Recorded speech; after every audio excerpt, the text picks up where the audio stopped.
Creativity is the process of creating or birthing an original idea. It is the engine that moves the world forward, opening new possibilities and enabling human civilizations to progress or regress in myriad ways. Writing, an ingenious human invention, is one such creative process through which we document, share, and communicate our ideas and thoughts. Writing transcends death. It enables us to speak to people through generations, defying the constraints of time and space.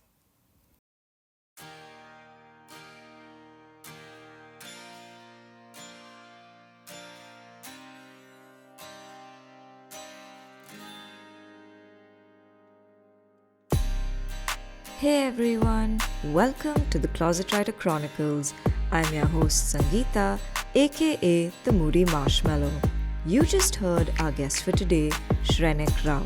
Shrenik is the editor-in-chief of the Madras Courier, a 236-year-old news brand which he has revived to a digital format. He is also the founder of 7MB, a digital media company, and a documentary filmmaker. Shrenik is a fellow at the University of Oxford's Reuters Institute for the Study of Journalism and an alumnus of the London School of Economics. Before we move into the conversation, I want to give a quick shout out to Zencastr, Podcasting Made Easy. I've been podcasting for about 2 years now, and I stumbled onto Zencastr while I was recording season 2 of the show. Though I only use the audio recording version, they have a video recording feature as well, and you can now edit your episodes on the platform. If you're a podcaster looking for an all-in-one podcast workstation, then check out Zencastr. You'll find a special offer link in the description of this episode, for which you'll get 30% off by using the code ClosetWriter. Now let's tune in to hear about Shrenik's journey with writing, journalism, entrepreneurship, and more. Hi everyone, welcome to the Closet Writer Chronicles. This week we have with us Shrenik Rao. Welcome to the show, Shrenik. It's so good to have you here. Thank you, Sangeeta. It's great to be here with you. Yeah, so I have a lot to ask you. And first of all, I mentioned this in my introduction that, about the Madras Courier, which I'm a big fan of, which I found during the pandemic, and we'll get into that later. But the first thing I want to ask you, which I ask all my guests on the show, is what is your earliest memory of being creative? My earliest memory of being creative is me taking crayons and just scribbling, writing, coming up with car designs, and coming up with weird names for my cars and making up stories. Um, and I used to also come up with, I'm a big fan of anagrams. I take words and mix them. And I sort of play with words.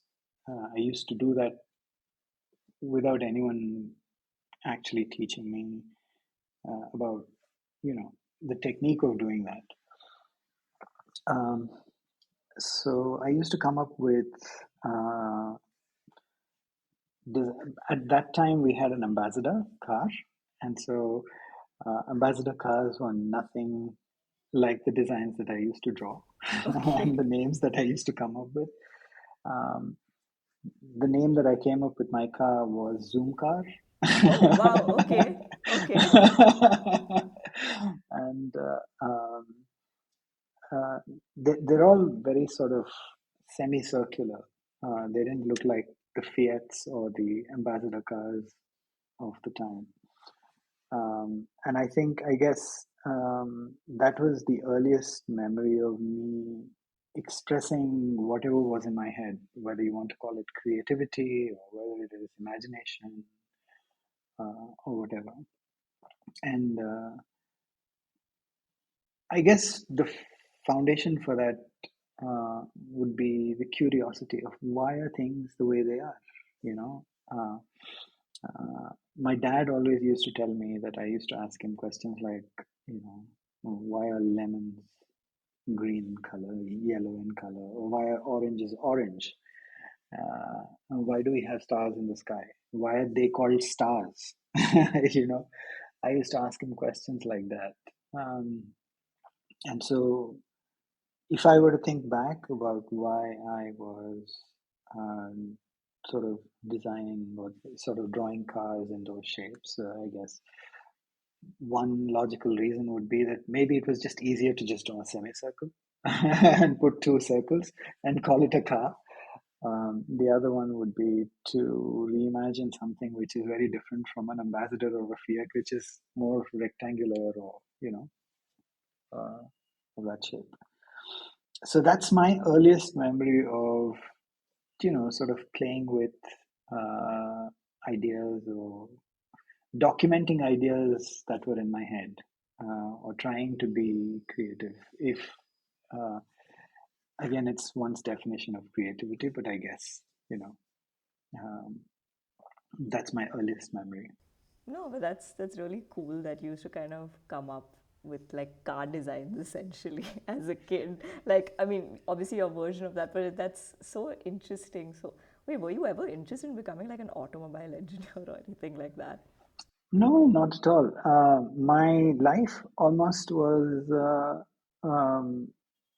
decided, in a sense, my career trajectory, my parents thought would be okay.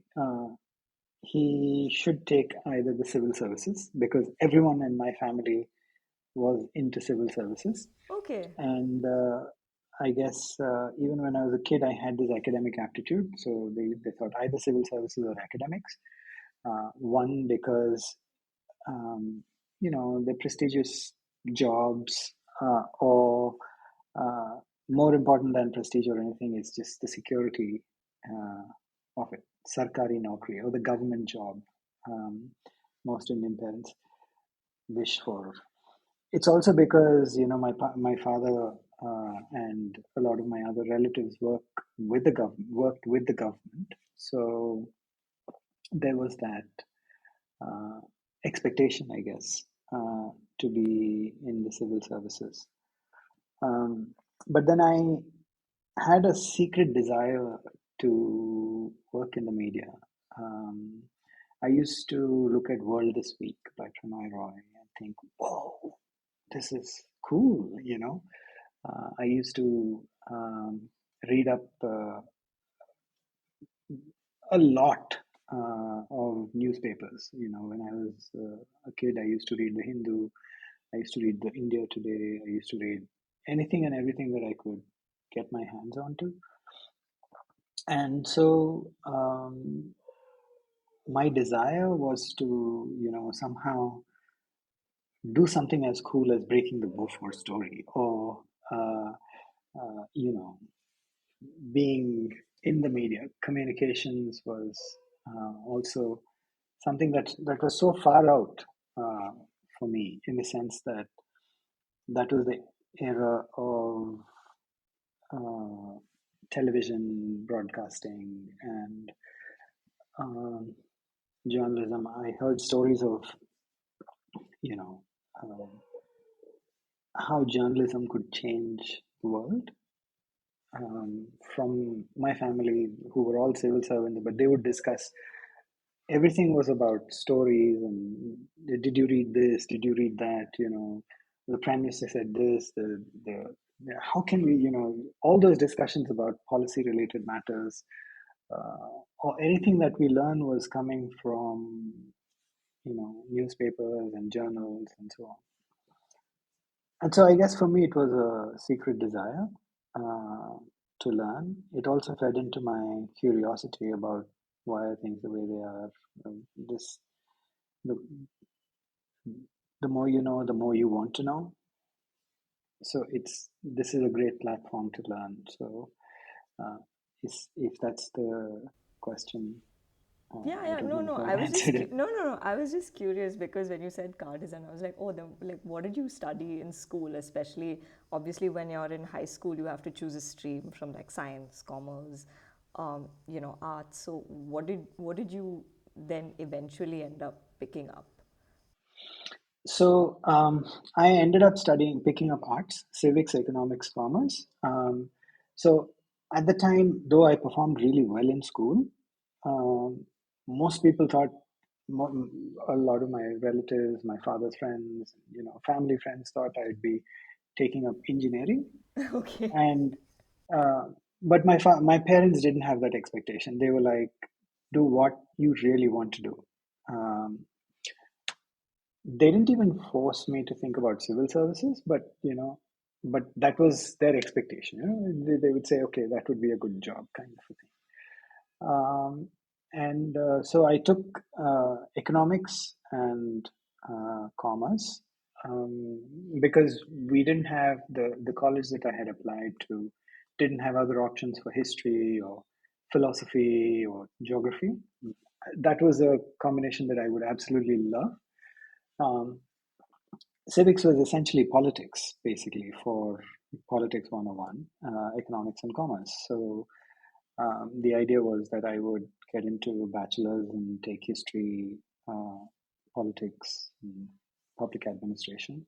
And that's essentially what I did. So in school, I did, after school, I did, um, you civics, economics, commerce, which is plus two version. And then after plus two, I did history, uh, politics, and public administration. Oh, wow. Okay. Yeah. And I never did I encourage the idea of being an engineer or anything of that sort. I was always, I guess, even now, I'm very methodical in the way I do things. But it's always about the big picture, which fascinates me. The big picture is something that really gets me excited. And the only way to accomplish your big picture is by breaking it down into smaller parts and methodically accomplishing them. This is not a creative process. I don't know if it is a creative process, but this is uh, even when I write or when I am working on my journalism or when I'm doing something, I need a routine and I need to be very disciplined with my time. Um, uh, I could have 1,000 creative thoughts, but if I don't channel them into sort of structuring it, giving that sort of a large uh, idea in a proper shape, nothing gets executed. Uh, No, no, because then, okay, like you obviously do sort of history and you study this, then how do you kind of make that switch to, oh, like I want to actually give media and broadcasting a chance. I want to, try my hand at journalism, especially. And I assume your parents would have been okay since they were already kind of like, oh, hey, like, do what you think is right for you. How did you kind of then decide that, okay, I want to like give this a fair chance and see if this is for me? it was actually a combination of several things. By the time I had finished my master's, 20 and a half, by the time I finished my master's. And so that was a time when I was talking to my father about, what my next steps would be. And he said, would you like to give civil services a try? My mother was like, oh, you should absolutely give civil services a try. But my heart was not so much in it, I guess. So, and also at that point in time, my father was not well. And so uh, I decided that we may not have, I knew that we may not have a long time with him. So I decided to be in Hyderabad and figure out something that I like in Hyderabad so that I could be with him. So I basically found a job in a television production house just so that I could get my ropes into it. I wanted to do something more with writing, but at that point in time, uh, there were more openings, I guess, with television than in writing. In fact, I went and reached out to a newspaper called Deccan Chronicle, Oh, okay. and then they did offer me a sort of an internship role for about 2,000 or 3,000 rupees or something like that. I decided to be very honest that it's not a newspaper that I enjoyed reading ever. And that's exactly what I said in my interview as well. She said, "Oh, you don't read New American Chronicle?" I said, "The quality could be better."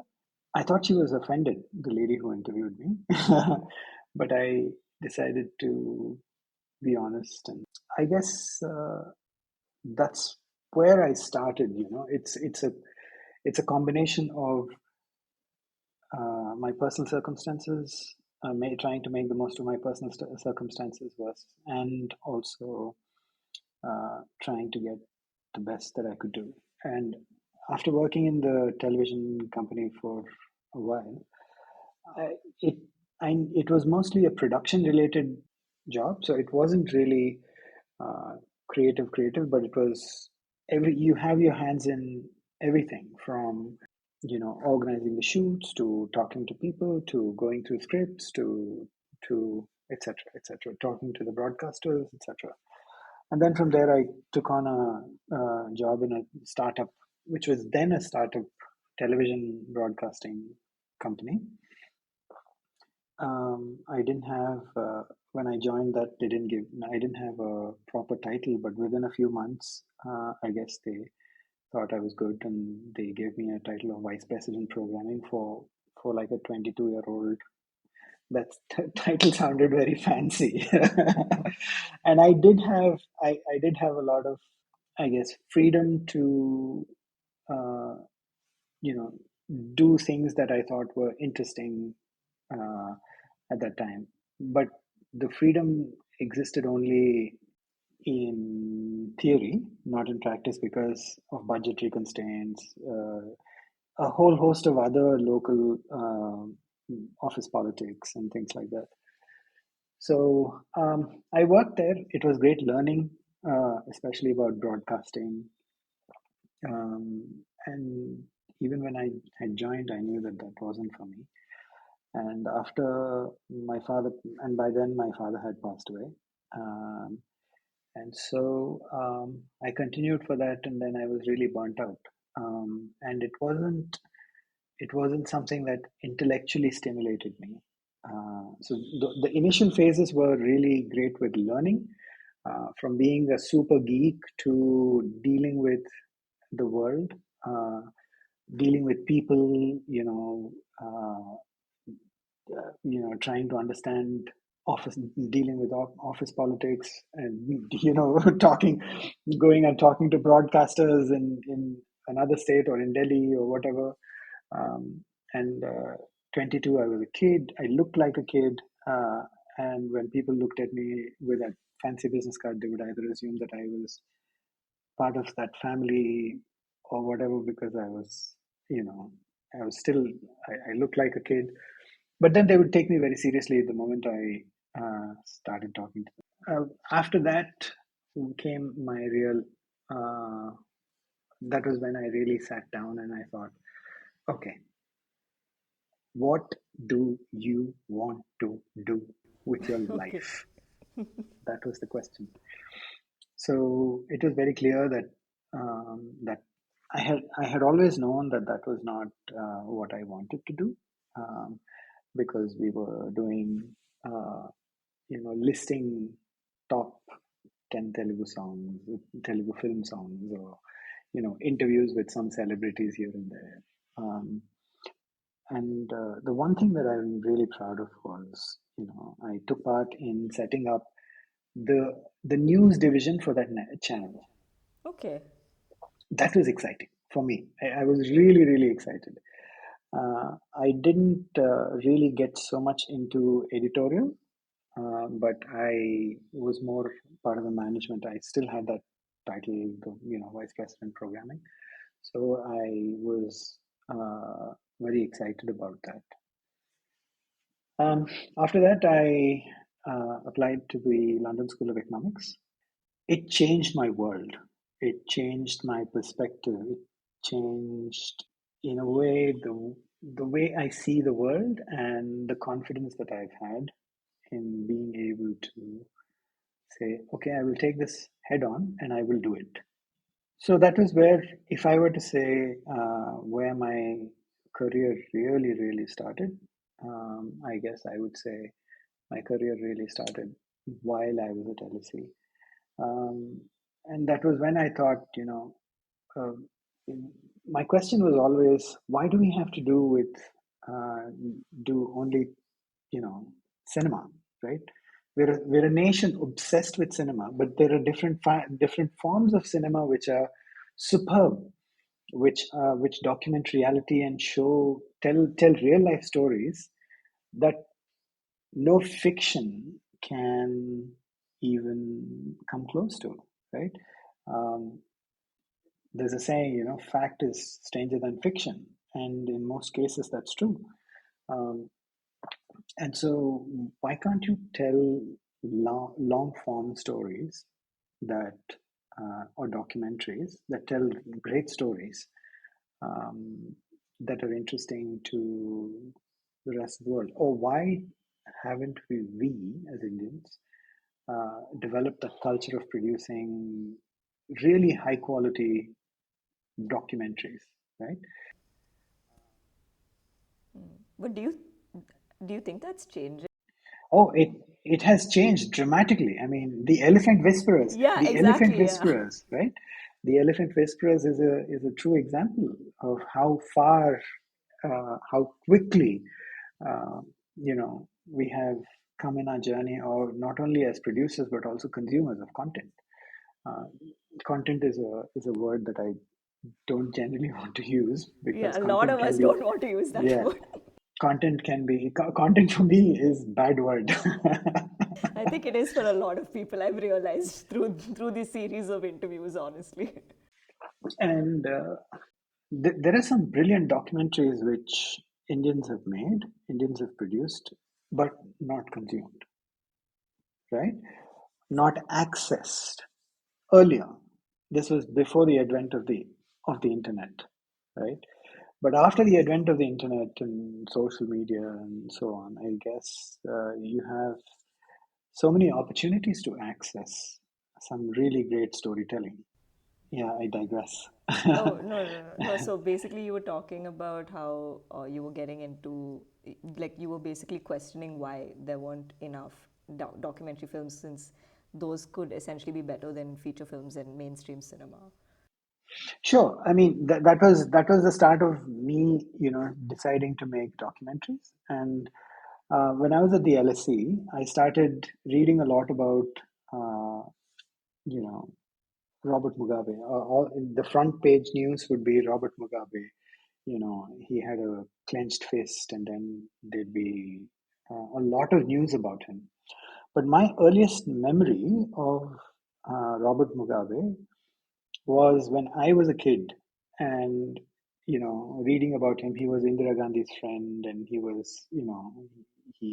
came to India. He was well received, and so on. The sudden change of him being that liberator, you know, uh, a person who fought against the apartheid, to being a dictator was a bit sort of surprising for me. I was actually reminded um, of a little story that I had written when I was a kid. It was called Robert Mugabe and his Zimbabwe. That was the uh, that was the story that I wrote. It was so when we were kids. When I was a kid, what I used to do was my dad used to have this exercise. It was not really his exercise. Actually, I used to read newspapers every day, take notes, and write my own report. Oh, okay. This was when I was 7. Oh, wow. Okay. I was not doing that when I was 7, but okay. So yeah, so when I was 7, I used to come back from school, take newspapers, read, take notes, and put my own analysis.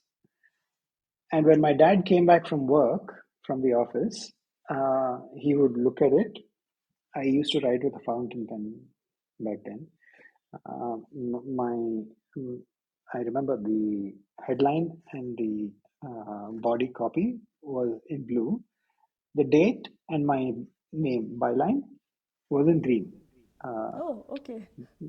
this time. Oh, wow. Okay. And my dad used to come back. He used to take it very seriously. He used to read my report, and then he used to edit it with his red pen uh, and type it up on a typewriter. And that was our evening edition. Wow. Okay.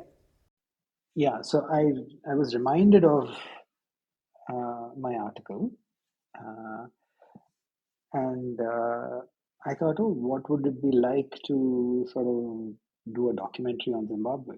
But I've never been to Zimbabwe. I had no contacts in Zimbabwe, let alone think of doing a documentary. It was like a very ambitious, big picture thought, right? Like, how much would that cost? None of that came to my head. Um, and then I thought, okay, I'll try and see if I can make a documentary. And then I set about breaking it down into pieces, and then I realized that the BBC did not have access to film in Zimbabwe. CNN was banned from filming in Zimbabwe. Sky News was banned, officially banned from filming in Zimbabwe. And to my luck, I found a contact who I was able to reach out to and say, hey, I want to do a documentary. And he said, I can try and find out. I can't make any promises. Just send out a letter. Fax. This is the president's uh, uh, personal secretary's fax number. Fax. Send him an email and see if he responds. So I sent a fax. I was on a student budget, but still I didn't know what I was thinking. I sent I sent out a fax saying, I'd like to, come and do a documentary about Mr. Robert Mugabe and Zimbabwe and so on. I'm so and so. So he said, yeah, okay, come to the Wow. documentary. I was like, okay, great opportunity. And then I said, okay, can you, one was access to filming, but who am I going to go and talk to? So I wrote to all the other officials. I wrote to the president's office. I wrote to the vice president's office. I wrote to the leader of the opposition. Then I figured out a friend who was at the LSE, who was a Zimbabwean.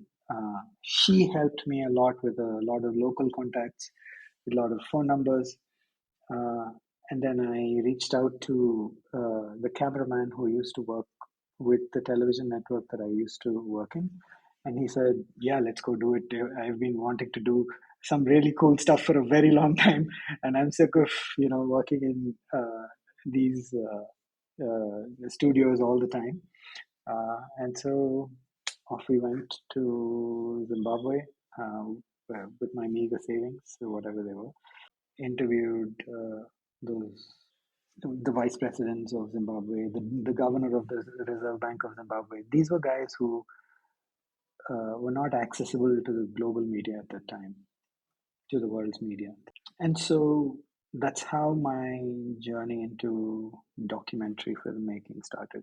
And that was also, in a way, you could say, it, it was my entry into entrepreneurship.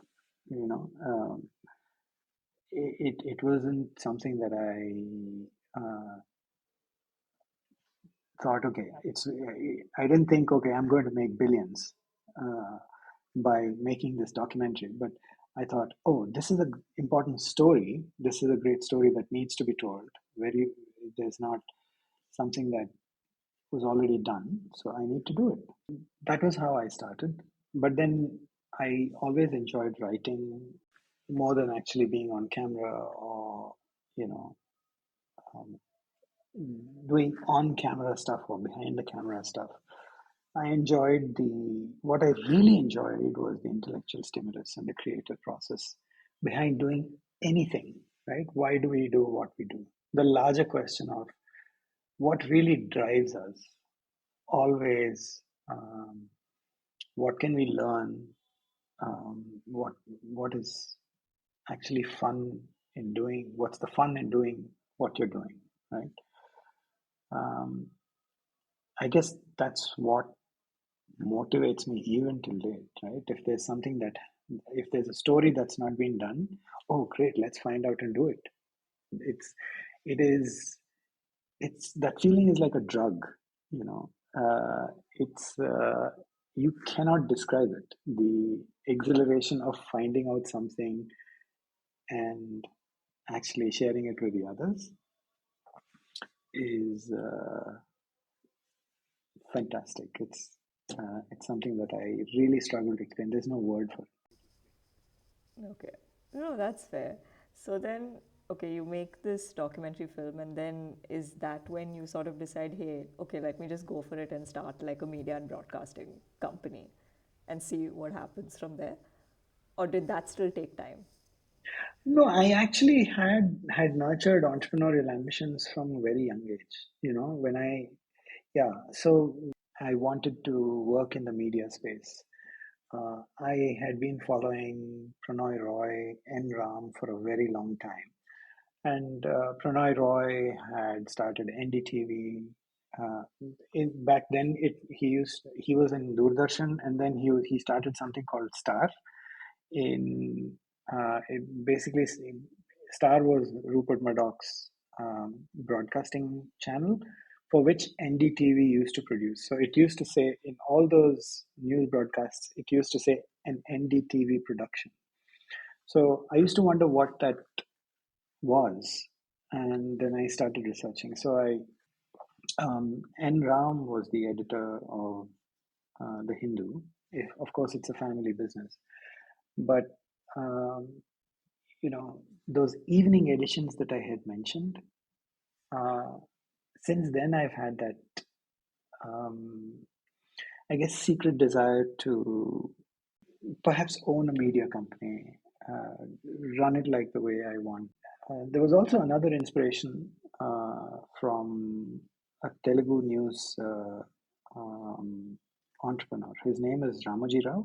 He used to he used to own a newspaper called Enadu. Okay. And also down south in Kerala, there's Malayalam Manorama, right? Yeah. It's a family-run business. So I was reading about media businesses even when I was in school, and it's not the more than the money part. The idea of really running it and sharing news was always very exciting to me. When I was doing my documentary, I knew that technology was changing the broadcasting industry, but uh, it wasn't something that you could make money on. So you couldn't live off by um, by being an internet journalist, right? At that time, it was just .com and all that. And television broadcasting was the big deal at that time. CNBC, TV18, um, CNN had just come, and so it was all this enormous change in the media industry happening, and there wasn't many. There weren't many regional news channels. There weren't many regional publications. Now, of course, it's there's a hell lot that you can consume. When I started making these documentaries, I thought, okay, I enjoy doing them. Um, Let me continue. So we went from producing that documentary was taken up for distribution by a British distribution company. It did really well, and it sort of enabled us to do more and produce more. And so that was how we And this started. particular documentary went to Cannes as well, right? Because I thought I read something. Yeah, Yeah. it was featured. Yeah, basically they took it to a market in Cannes. Yeah, and then it sort of they had a sort of a display and whatever, and then it gave me that additional uh, push to move into uh, more documentary making. But then this bug of wanting to be in journalism. There are so many stories you want to tell, and you can't. Documentary is documentary production takes a long time. You need if you want to produce a serious documentary, it does take time. For me, it was always about um, doing more. We produced documentaries. We did a lot of television stuff, but then this bug of evening editions was always there. And I think around then the Deccan Chronicle had crashed. It was mismanaged, and there was some. Um, and so I thought maybe we could sort of maybe this could be an opportunity to acquire Deccan Chronicle. Okay, I did some due diligence and research, and I realized, I'd be heavily I'd have to borrow money, or I'd have to get a lot of other investors on board. And more importantly, you'll have to fire.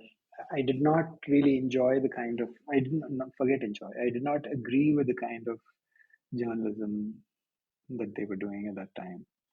And so uh, I was also advised against it by people who worked in Deccan Chronicle when I was doing my due diligence. And so I left it, and I thought, okay, what is it that I can do? Realize this dream of trying to one day own a newspaper. So wait, just to track back a little bit, because I want to make sure I'm getting the timeline right here. So then, obviously, once you did that first documentary film, 7MB was already founded, or you founded it like after? Just after that, just after that, just after the documentary, we founded 7MB. So when I was a kid, I had written a story called Dawson and the Dream Factory. Oh, okay. So my first media company was called Dawson Media. So after the documentary, I started teaching at a university in Scotland. I started teaching media information in politics. Essentially, my specialization was in political communication.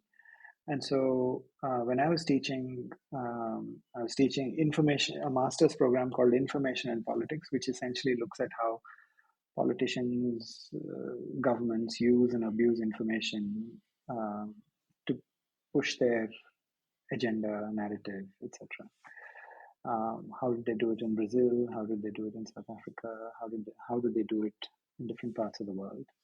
So the Dawson and the Dream Factory was the name that I came up with it, and Dawson Media was the name of the first company. And after that, when I came back to India, we started 7MB. Okay. And that was also when you started working with the History Channel, because you did a series with them Yeah, as well. so yes, and, we with 7MB we did. After I came back to India, I did another crazy thing, which is I cycled from the southernmost tip of India to the northernmost. Yeah, yeah, I read, and I believe you filmed that. It's called the Tree cycle. tree cycle. Yes, yeah. That's right. That's right. I cycled. So when I was teaching in Scotland, I used to cycle a lot. Even when I was a kid, I used to cycle a lot. And after I got into college and whatever, I stopped cycling, and I really enjoyed cycling. So when I was in Scotland, I used to cycle a lot, and I thought, why didn't I cycle in India, right? Like, that's my country, and I enjoy cycling in Scotland. Why not in India? And I haven't. It's such a great way to experience a place. So I cycled from the southernmost tip of India to the northernmost, and so we filmed that, and that was all part of uh, the documentary series that was also made. So that was broadcast on NDTV. I think the NDTV guys started something called Greenathon or something like that. I guess, when you are hooked into journalism from a very young age, you're constantly following that, whether consciously or unconsciously. Your attention gets, it helps you get that perspective on life. One of the greatest things about being a journalist or being a storyteller is that you have to inhabit somebody else's world and try and understand it from their perspective to tell their stories. It's also such a great honor that somebody is actually sharing their stories with you. Yeah. You know, I've had the honor of speaking to prime ministers and presidents, as well as uh, oracles and rickshaw drivers and taxi guys and snake charmers and so on. And regardless of where they are or who they are, regardless of the titles, you see the humanity underneath it all. And that's something that only a profession like journalism will really enable you to do. That is my perspective. I don't know if I've answered your question. I'm just No, no, going no. on and I on no. It's about it. just no. Because especially when you brought this point up, I was just recalling one of my previous episodes, which I did on season 1 with Dia Rekhi. So she's also a journalist, and she was talking about. So she primarily does business reporting, but in between she was into crime journalism, and she was talking about that phase and how she said when she was covering those stories, because it can get very dark and affect your mental health, but something it does is when you're covering especially like true crime, it's like you're really interacting with families who've gone through so much, right? And then you're essentially with almost with them, kind of sharing the emotion they're going through, what their headspace is. And she's like, it really kind of does something to your humanity, in a sense, like you become more empathetic, you're more sensitive, and you're more sensitized to a lot of things that happen. So I was just kind of recalling that. But no, I think that's a very fair point you brought up. And at least based on journalists I've spoken to, I think this is something that does come across from a few of them who I've spoken to. So yeah, so then obviously, there is 7 MBA happening, and you're still kind of thinking about, okay, evening edition, what do I do in the news space? So then how do you kind of then stumble onto the Madras Courier and be like, oh, hey, here's a 233-year-old brand, that news edition, that publication that's not really there anymore. How do I like kind of just revive it? So here again, it's again a lot of it goes back to my childhood. Uh, I remember my dad and I took a train from Madras Central, and we were going to Madras Central or Egmore. Madras Central, I think. From Madras Central, we took a train to go to some other train station, right? We were sat on the top berth, right? My dad was on the other side and me on this side. And we used to play quiz games, right? So one of his question was, okay, and those quiz games had some money as well. I used to get 2 rupees, which in those days was like a big deal for me. So his question was, so what's the oldest newspaper in South India? So I was very cocky and I said, oh, the Hindu. And he said, Okay. hey, I got you. You lost. So I was really disappointed, right? Like, what is it? How do I not know that this is the oldest newspaper? And then he said it's Madras Courier. So that was my introduction to Madras Courier, right? And so when I was thinking about um, how do you revive, I didn't even think about reviving it, but when I was thinking about how do I tell stories, how do I, see the kind of journalism that I want to see out there, and there were a lot of questions I had too. Why is it that the New York Times or the BBC or the Washington Post, why is it that these publications are considered to be global, whereas when it comes to Indian publications, they are considered to be Indian, right? Why is it that we don't have a global reach? And for that, a bulb went off in my head, which said, okay, this is a time when a lot of newspapers are not able to adapt to the changing global dynamics of the internet, right? The internet allows people sitting somewhere in New York, Australia, let's say New York, Sydney, Papua New Guinea, Philippines, or Tiruchirappalli to access anything with a click of a button, right, on their phones, on their laptops. And by then, there were some publications um, which had gone internet, which had taken to the web, and they had done really well in terms of their valuations, etc. But still, I was not convinced about their business models, and I didn't think they were sustainable. I thought either they would have to depend on grants from governments, which again means you lose your journalistic freedom, or you'll have to basically depend on investors without delivering any sort of returns. How can you get a brand? I thought, okay, what about Madras Courier, right? Uh, that was when I thought, okay, what about reviving Madras Courier? So when I thought about it, I thought maybe you can't. I mean, who do you buy it from? How do you figure out?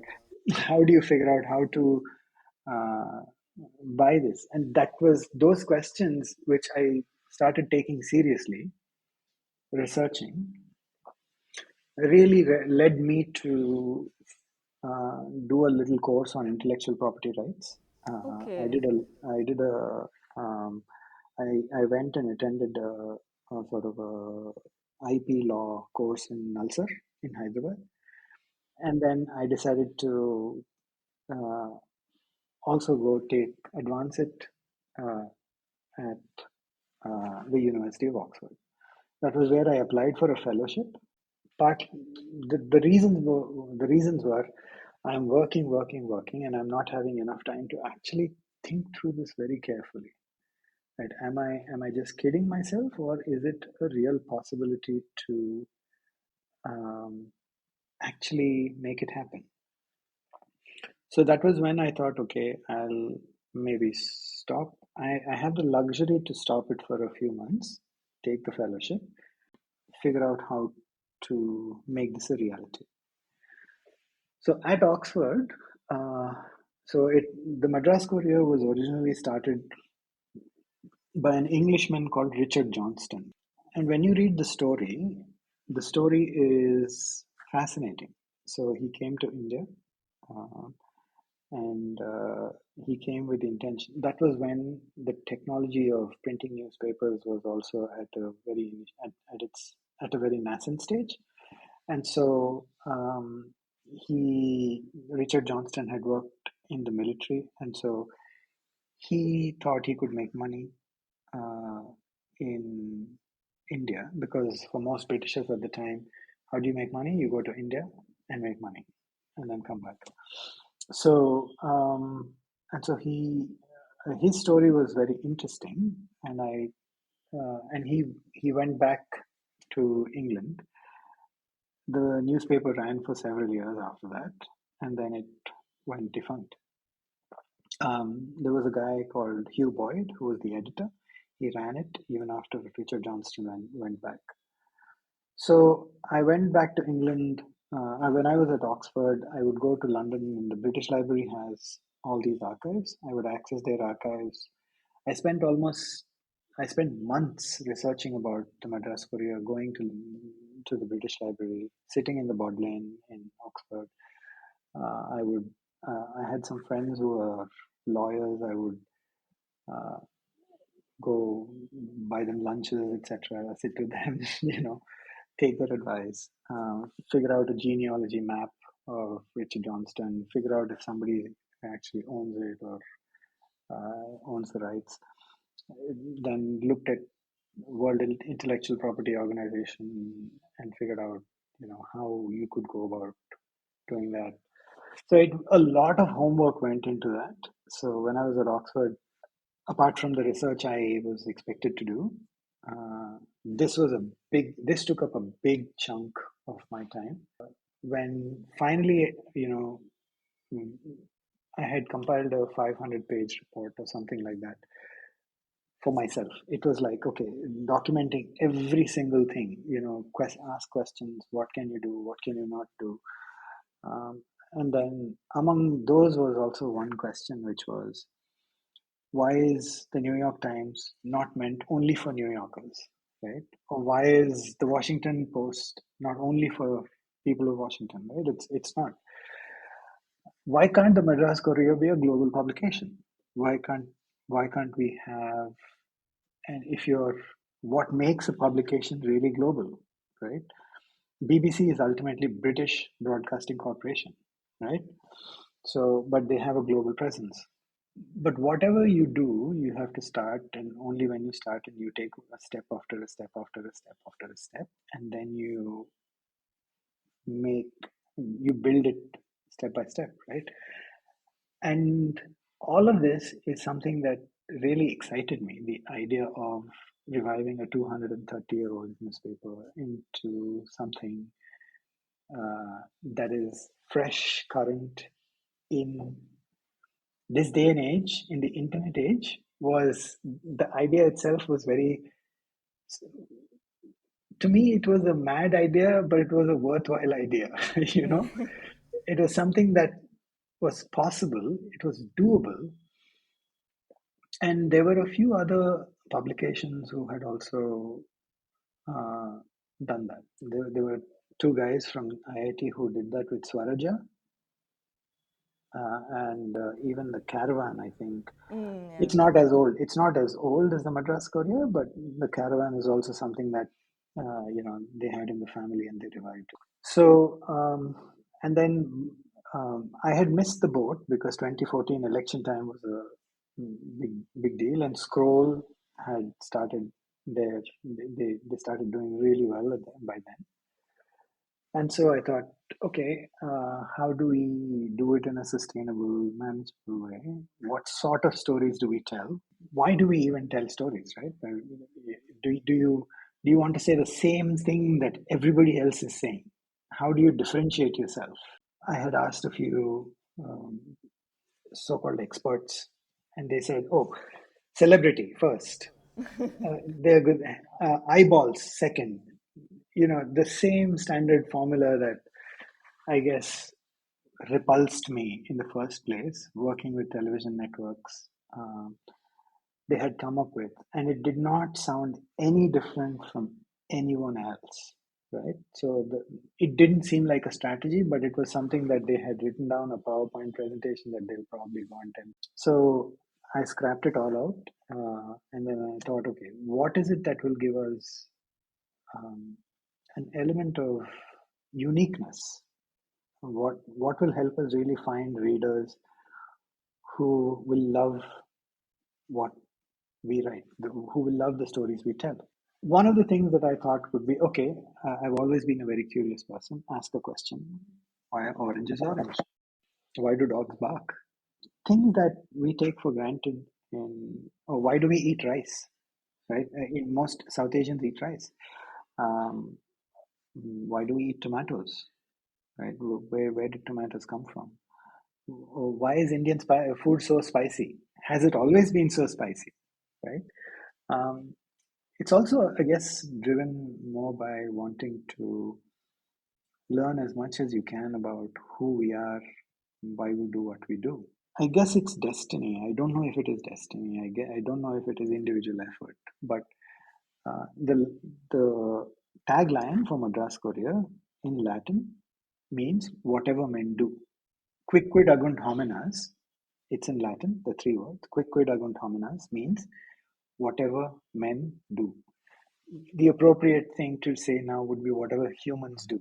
But at that time, it was whatever men do. But whatever people do, right? Why do we do what we do?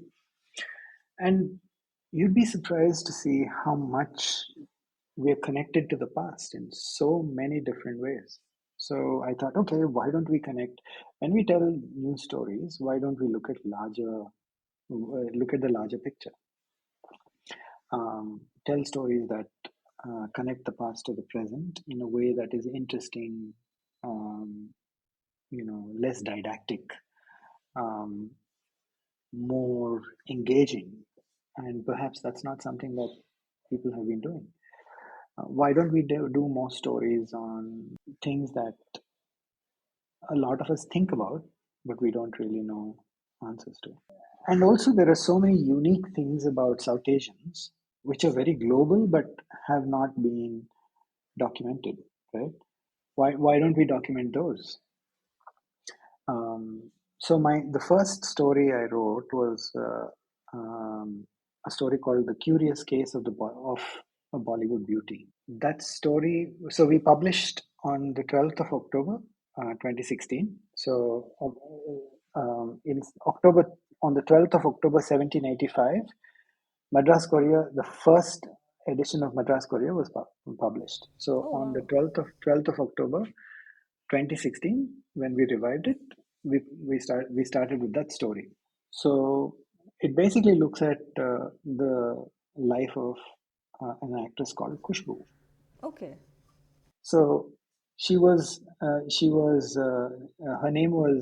her name is not Khushbu. It's a screen name. Her name was Nakhat Khan, and she started as a child actress. She thought she will find a career in Bombay in Hindi films. She wasn't able to find a career in Hindi films, and then she moved down south, and her life changed beyond imagination. And people started selling Khushbu saris. They started selling Khushbu idlis, and uh, they built a temple for her in Tiruchirappalli, and they started worshipping her. And though that worship was 3 days, 3 times a day, and they started social service activities, free education, free meals, etc. In her name, she was given a name as Kushambika Devi. This is so bizarre but so interesting, right? And we've never reflected on these things, right? So, and then I think there was once where she said, premarital sex is okay for it's okay for girls to have premarital sex or something like that. And then they started breaking her temple down, and then they started, you know, you know, things like that, right? So it says something about star worship. These are very unique things about India, and these are things that we could reflect and write upon.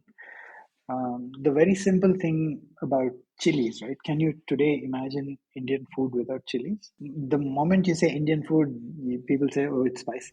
It's But spicy, did yeah. you? Yeah, it's spicy. That's it. And especially for me, who lives in Oxford, and if I say, "Oh, come over for dinner to my house," Yeah.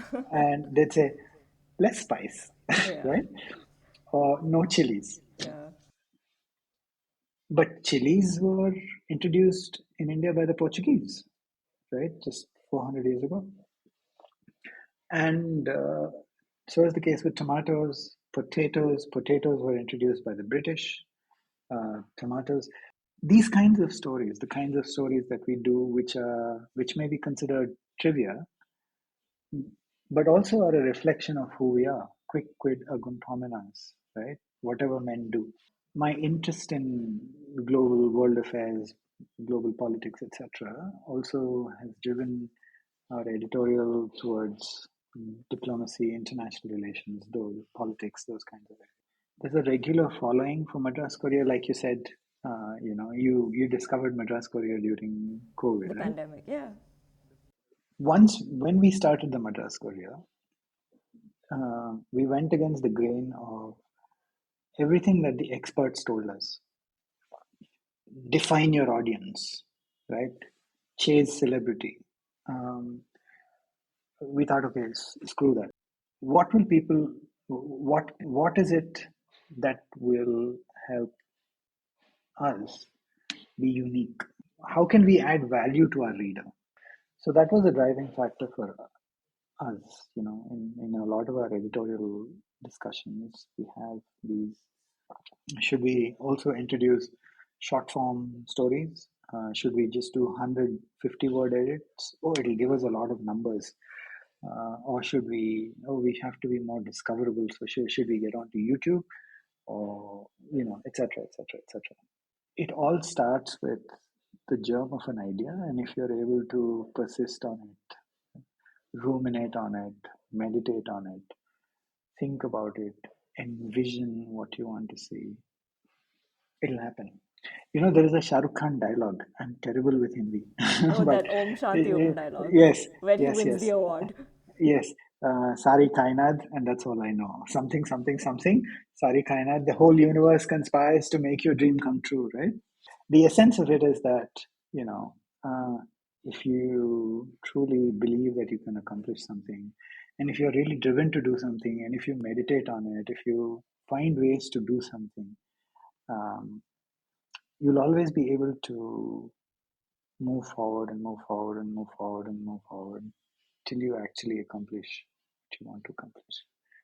I guess the evening editions that we started, me and my dad and I started when I was a kid, had a big impact in a sense in the way I thought about things. These are not Madras Courier is no longer an evening edition, by the way. Yeah, it's not. Um, if someone from the Hindu is listening, right? Uh, when we started publishing, within 2 years, we won the Best Digital News Startup Award. We won the gold, and Hindu won the silver. We beat the Hindu, Oh, wow. and within 2 years. And then when I was picking up the award, the editor of the Hindu, who I met the first time, he said, "You know, somebody started forwarding these articles, and I would forward them to my newsroom, and I would say, why the hell aren't we doing these stories?" And I thought, oh, okay, good to know. And I guess, there's a long, long, long way for us to go, but we're not,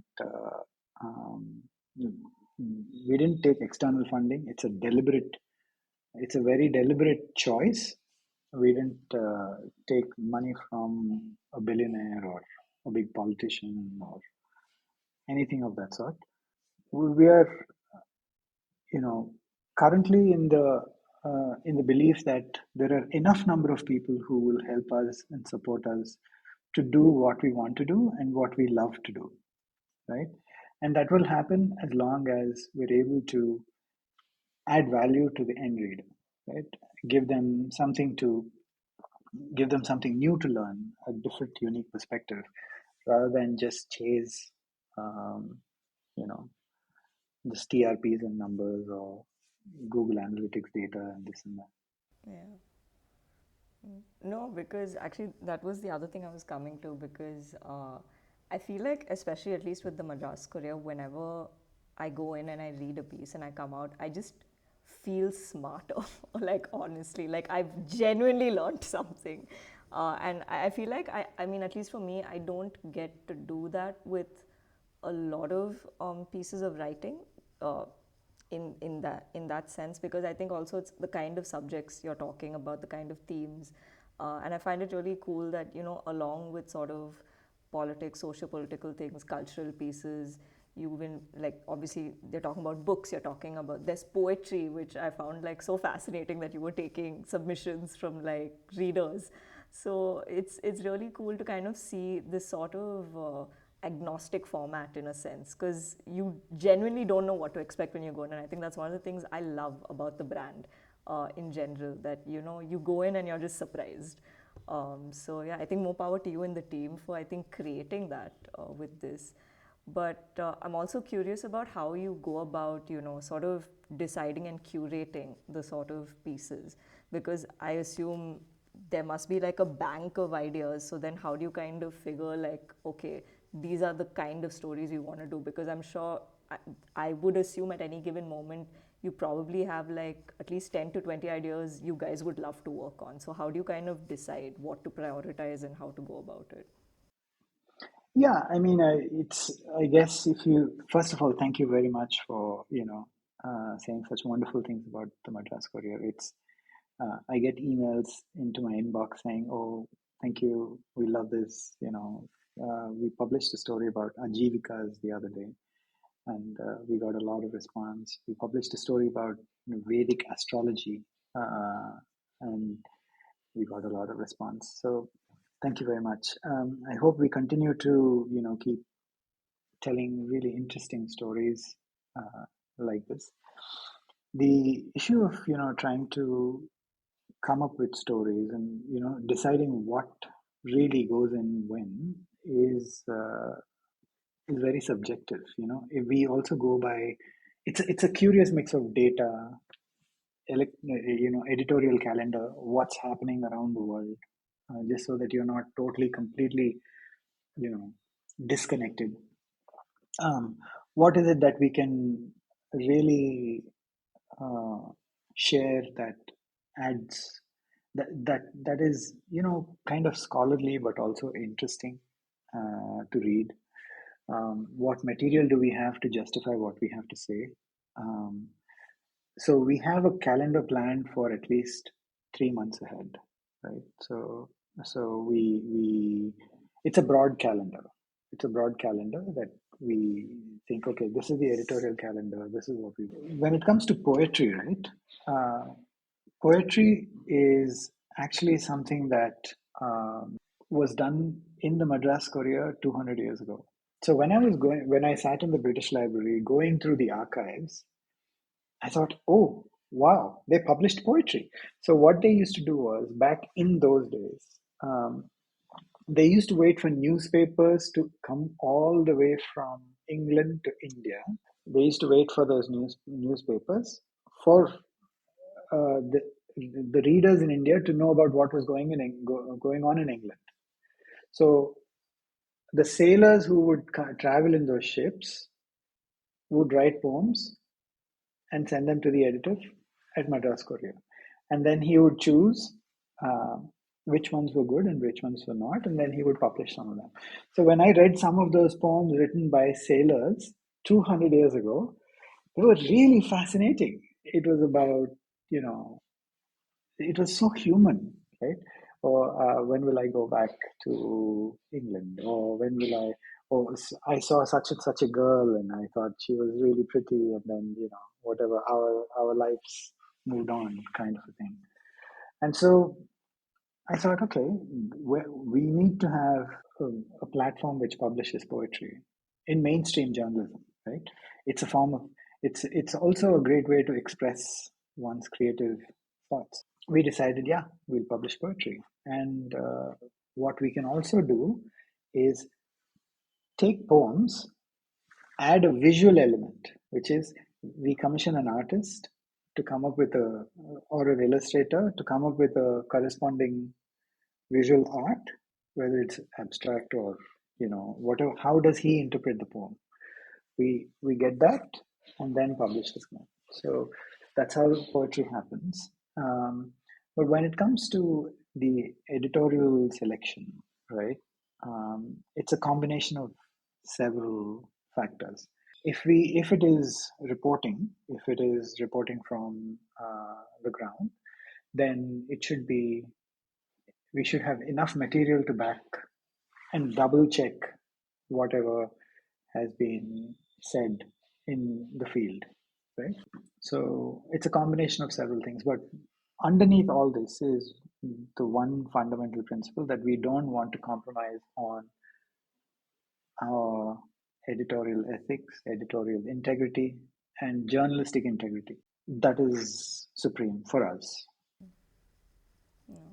I think that really shows also, honestly, in the quality of the articles that come out. It really does. So, yeah, I mean, I'm just happy that we can have this conversation because I was so clear when I was doing this season that I wanted you here to talk about this. So I'm just happy to have you here talking about this. Thank you. Thank you so much.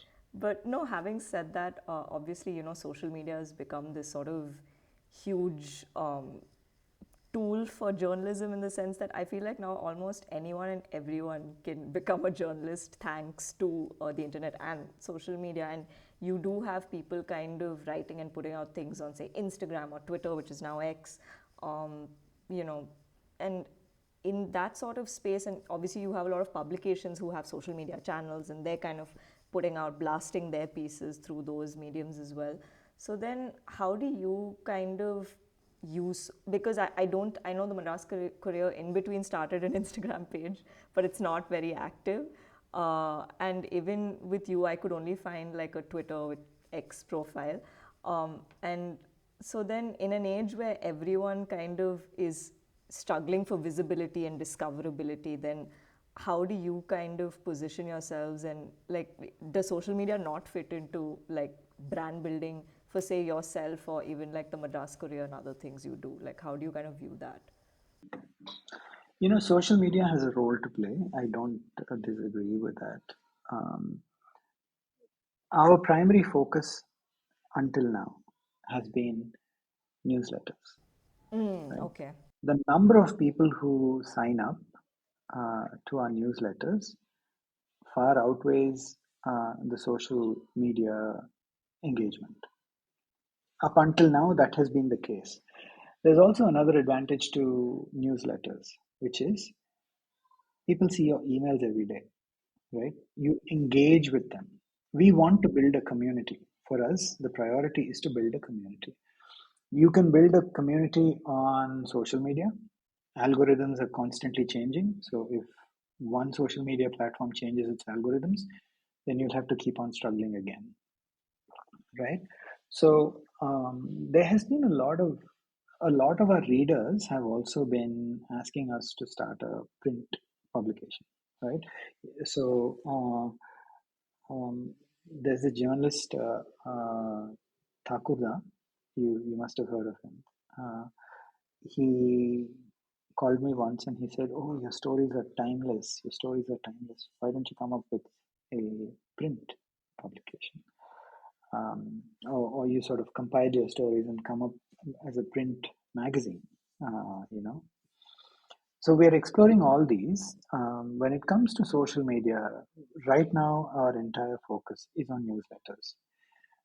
Our budgets are very, very limited, right? We don't have an unlimited budget to play around with. So for us, it's very important to keep our head up and be a sustainable publication, right? And I understand that social media is one way to do it. Even within social media, our focus has been very, very narrow to newsletter. The other thing that we really want to do is to actually talk about the Madras Courier in closed group discussions or in colleges and people where people would want to read these kinds of things in places where people would want to read nerdy groups, basically people like you and me. Fair. Right? Nerds would discover us. Somebody who's interested in these kinds of stories, somebody who's constantly engaging with writing the world around us, will be a regular reader. We're not against social media, but I think that's something that we really need to work on.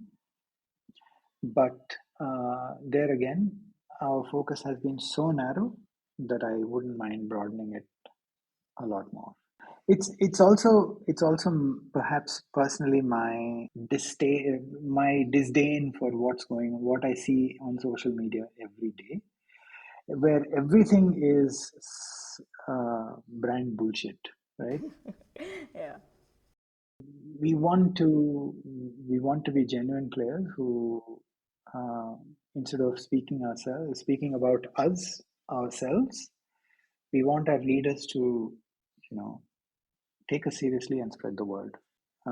Ultimately, word of mouth uh, is far more powerful in community building than uh, any social media pretensions. I may be wrong. I may be wrong, but so I love the New Yorker, right? I love the Financial Times. Just like how I really looked up to Enron and the Hindu when I was a kid, right? It was you learn something new, you learn something interesting, you see the quality of journalism, and then it's your quality of journalism stands out, and only then will people talk about you.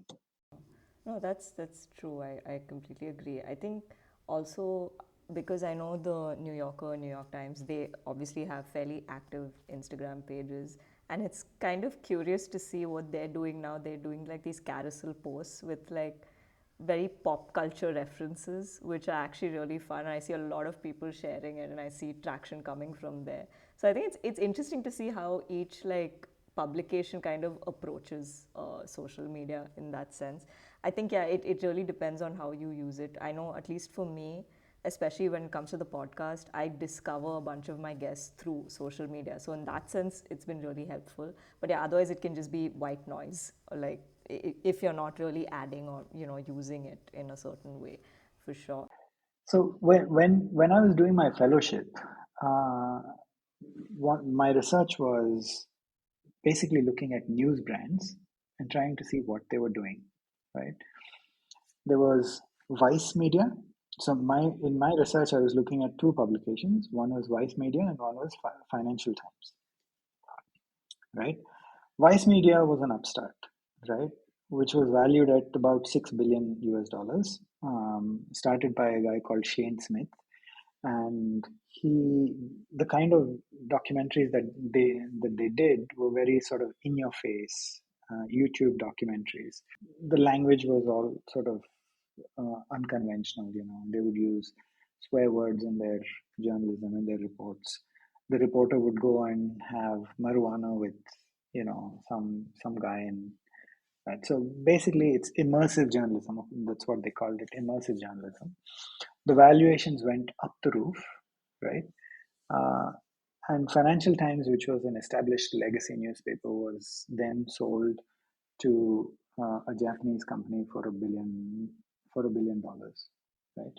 So an established newspaper like Financial Times was sold for $1 billion, whereas Vice Media had a valuation of around $6 billion. Why is that the case? Is it sustainable? That was one question. I was also looking at a lot of other newspapers, they were not newspapers, but internet publications, right? Um, I don't know if you remember, but there was Scoop Book. Yeah. Yeah, they used to do a lot of listicles. They used to call them listicles, and they were the sole purpose was to get as many views as possible, right? But it was not a sustainable game. Yeah.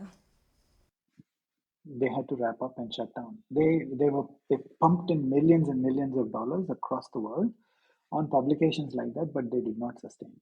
You read about it and you forget it, right? So there are challenges to the news and media industry as such. And the evolving technology, the evolution of social media, where anyone can put up anything, and then that counts as news. Or stories without references also count as the truth, right? We live in a post-truth world, and so we need to be extremely cautious of what we read and what we feed ourselves. And in that era, where the assumption is that people don't have more than 20 seconds to read, why would you take the headache of writing something which is about 3-4 minutes long, or 5-7 minutes long, or a long form thing which is about 6,000-7,000 words? But then, counterintuitive as it may be, as a strategy, that is what really, really has been working for us. People are willing to spend 4-5 minutes reading the entire article, engaging with us, writing to the editor, sharing that article through. If it's a controversial one, it's shared quietly through other social media platforms or emails or WhatsApp or whatever. If it is not a controversial, or if it's not politically sensitive or controversial, people share it on Twitter. Or our hope is that if the article is good enough, it takes a life of its own.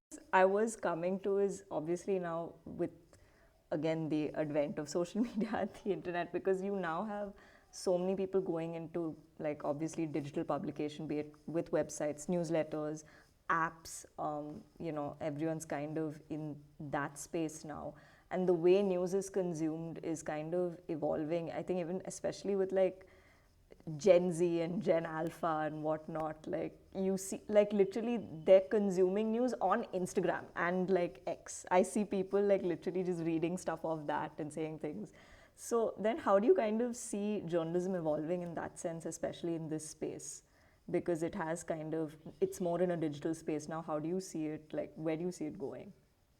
There is value to editorial process, right?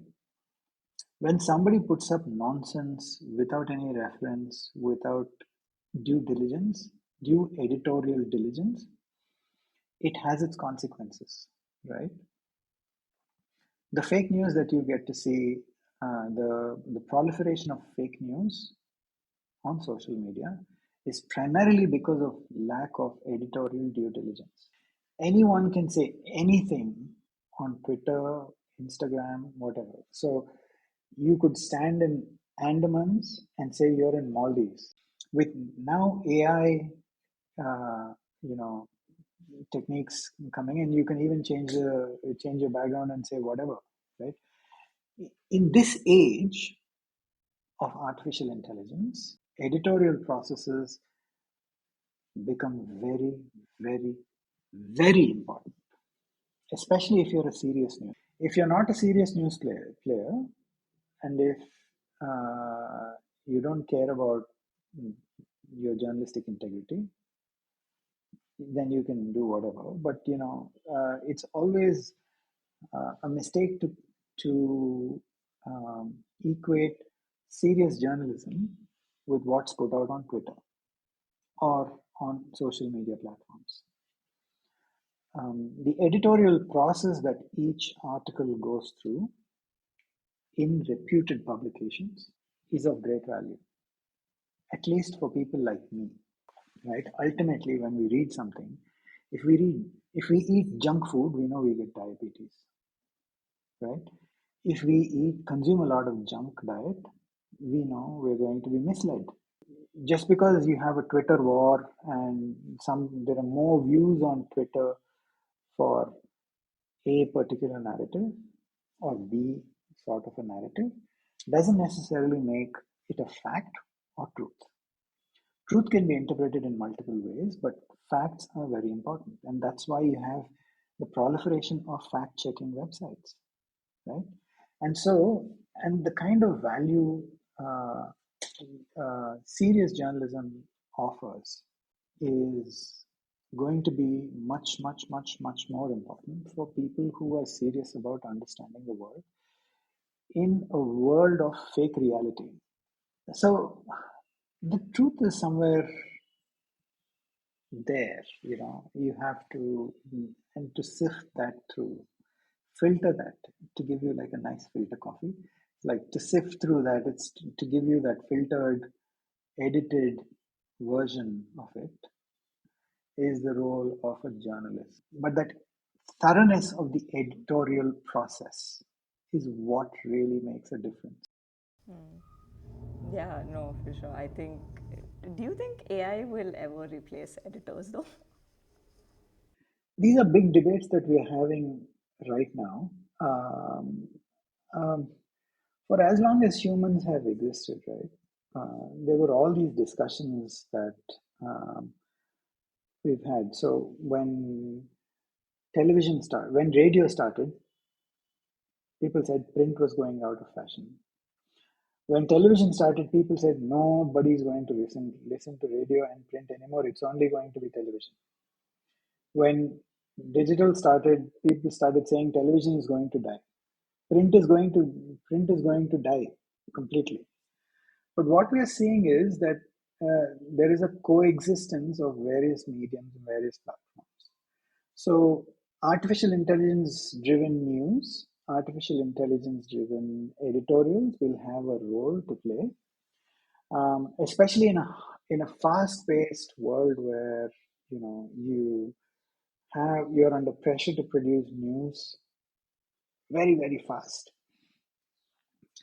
Technology will help to a certain extent, but will it completely replace human beings? I am not so certain that it will happen in my lifetime, at least. Okay, fair. They could be mass uh, layoffs of journalists. They could be a lot of codification of knowledge, right? And that codification of knowledge need not always be very balanced. That codification of knowledge also could be very biased based on what the coder deems it fit, right? So in that instance, I think the value of actually going into the field and reporting and telling stories is priceless. At least as of now, I have not seen a robot journalist who would go to the field, take notes, come back and write it. So AI is a tool, and I think you should always, in my opinion, you should always approach tools with an element of skepticism, right? So when I was at the London School of Economics, we had internet, so quote unquote, internet evangelists come from Google and so on, come and deliver lectures about democratization of information, right? What they said was that information technology is going to change your life. It's going to be changed. It's going to change for the better. It's going to do all these wonderful things. And true, it has done a lot of wonderful things. But what they never mentioned, not once, was that it is going to lead to the breakdown of social cohesion, right? It is going to, I guess it was Dalai Lama who said, people can connect with each other instantly, Yeah. but are growing further apart, Per part, yeah. right? It takes wisdom, not just buying into not just buying into market spiel, but really classifies as an educated mind. And understanding the world around us comes not from buying into market-led tools. Yeah, simply put, my opinion is that there is a lot of room for journalists to do their job really well. There may be mass layoffs, especially by billionaire-owned news networks. Uh, but yeah, No, but yeah, I mean, yeah, yeah, I don't think it'll happen anytime soon. I feel like we're still a long way off from AI being able to do everything that a person can do. But yeah, I mean, it's very interesting conversation that's going around. I think generally among a lot of writers, be it with advertising, copywriting, or like editorial, whatnot. But yeah, I mean, I can go on, but I've already exceeded time, so I should really start wrapping up. So we're coming to the last set of questions. So, you know, when we were earlier, talking over email, you mentioned you were coming out with a book later this year, which I wasn't aware of. But can you tell us something about that? the book was commissioned by Penguin Random House. And the one thing that I can mention is that it's a story that's never been told. It's a historical nonfiction, the story of a guy who you have not heard of but has had a significant impact on history. Okay, interesting. Do we get a date of when we can expect it? Approx? Soon. Okay. Okay, 2024, sometime in 2024. Releasing soon. Okay. That's Yeah. fair. That's fair. Also, I mean, given that your career in media and broadcasting, have you faced any sort of assumptions or misconceptions about what you do professionally? And you're just like, no, this is not true. Yeah, there are a lot of, I guess, misconceptions about what we do. Um, so initially, um, when somebody said, "Oh, he's a filmmaker," the initial idea was that okay, filmmakers are a certain way, right? Or when you say journalist is a certain way. I guess these things matter only if you let them matter to you, right? For me personally, I don't seek validation from uh, other people. Uh, the people who matter most to me are my immediate family, and internally, if I seek validation from the others and I'm doing something that is good for the others, but I'm internally, if I'm not feeling good about what I'm doing or about myself or as a person, then it's time to change, right? I've always been directed by my internal moral compass, internal professional compass, right? If you write something well, you will know whether you've done a good job or not. If you're cleaning your bed and if you do a good job, you will know if you're basically doing anything, right? If you do a good job of it, you will know that you've done a good job, that you've given your best. And if you didn't, and if you're pretending, and if you're doing just things on the surface, you'll know about it. Internally, you'll know about it, right? And you can only pretend to a certain extent. You can't lie to yourself, right? And even in the process of growing professionally, personally, right?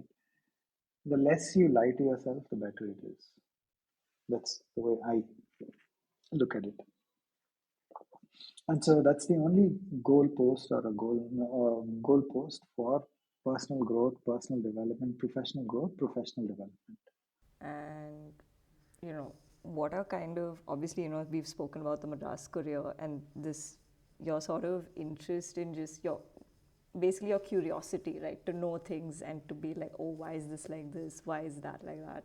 So then what are the kind of stories or writers that have kind of stuck with you, say from a young age or just generally in life till now? Like, what are some of the books, pieces, just, pieces of writing that have really stuck with you and influenced you in any way? In fiction, Salman Rushdie is my all-time favorite, Okay, right? okay. Arundhati Roy too. Oh, She's such okay. a great writer. Um, I also like J.K. Rowling. Okay. A lot of Um, people like J.K. Rowling, that's fine. yeah, sure. Very different styles of writing, very different stories in fiction. I like them. I also like, in serious non-fiction books, um, I enjoy reading Kushwant Singh. He's a great writer. Um, uh, Indian authors, and I generally am quite a nerd for. I When I read non-fiction, my mind is constantly assessing, analyzing. But when I read fiction, I'm imagining, right? So I read a lot of spy fiction too. So I read this book called The $1 Billion Spy, uh, Oh, okay. which is very interesting. So I have a lot of writers that I can name, but I guess these are writers that are my absolute favorites. Oh, okay. Yeah. That's fair. That's fair. In fiction, there's also another writer I must mention. I guess it's Arvind Adiga. Yeah. When I read The White Tiger, I was just blown away. Yeah. Yeah. No, I think these are like classics for sure. A lot of people really take to these writers. I think for me, the one book which I always mention on the podcast is Little Women, Louisa May Alcott. That's one story that has always just like stuck with me. Um, yeah, I think for me, more nonfiction is something more recently I've really started getting into. Last book I read was Beef, Brahmins, and Broken Men, which was a selection of essays by B.R. Ambedkar. They are very fascinating. So yeah, I think literature can be really a lot of fun if you're willing to give it a chance, for sure. But yeah, now coming towards the last two questions of the interview. So the first one is, what are your aspirations? These can be, personal, professional, creative, just things you're looking forward to in the near or even distant future. I would really like to see in my lifetime, I would really like to see the Madras Courier flourish into a leading global publication.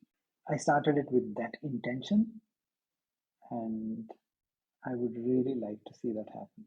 That is the one professional, also personal ambition that you could say that drives me, wakes me up, gets me excited, keeps me awake. I'd also like to spend a lot more time writing. My career as an author is just beginning, and I'd like to see a lot more books. There are so many stories that I want to tell. And so I'd like to spend a lot more time pursuing this. No. And more power to you on that. Can't wait to read your first book. I think history in general is something that's, I think, really now picking up a lot of interest. So very curious to see, what you come out with. And yeah, finally, what is a piece of advice or learning, you'd like to share? Again, this can be personal, professional, just, something you've kind of learned in life and you've experienced and you wish more people were aware of. If you want to do something, do it. It's like this is not a Nike commercial, but if you want to do something, just do it. Think about it, meditate about it, meditate on it, figure out a way to do it, and do it. You live once, and life is a gift, and it's an opportunity to accomplish things that you really, truly want to accomplish. And there are so many tools that are available to you to make what you want to do come to fruition, right? A lot of what you want to do, an idea, a germ in your head can become a reality. And I've experienced that with Madras Courier, and I really hope, I brought it to life, and I want it to sort of fly on my own terms, right? Without compromising on the key essentials of what it needs to be. And I say this with all genuineness, I say this with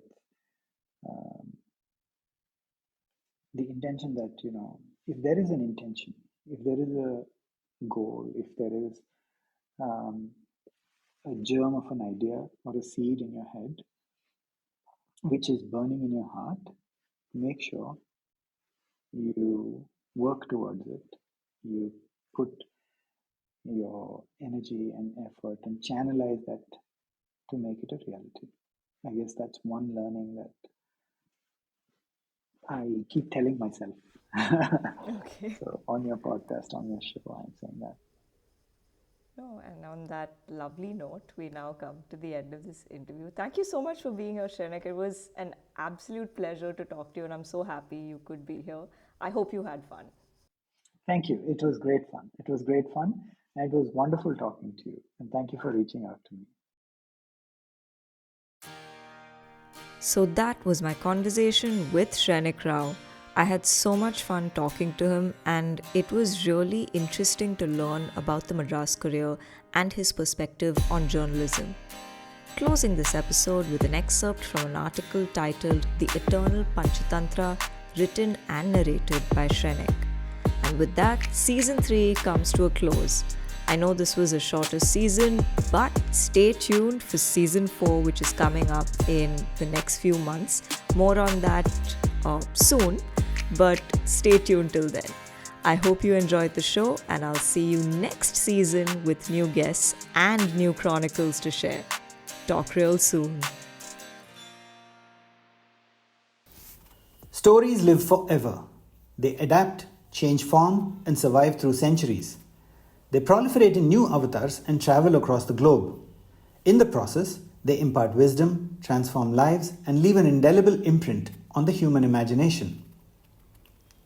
The Panchatantra, a collection of animal fables written centuries ago, is one such story. Written in Sanskrit around 300 CE, it continues to entertain and enlighten people with its charming tales.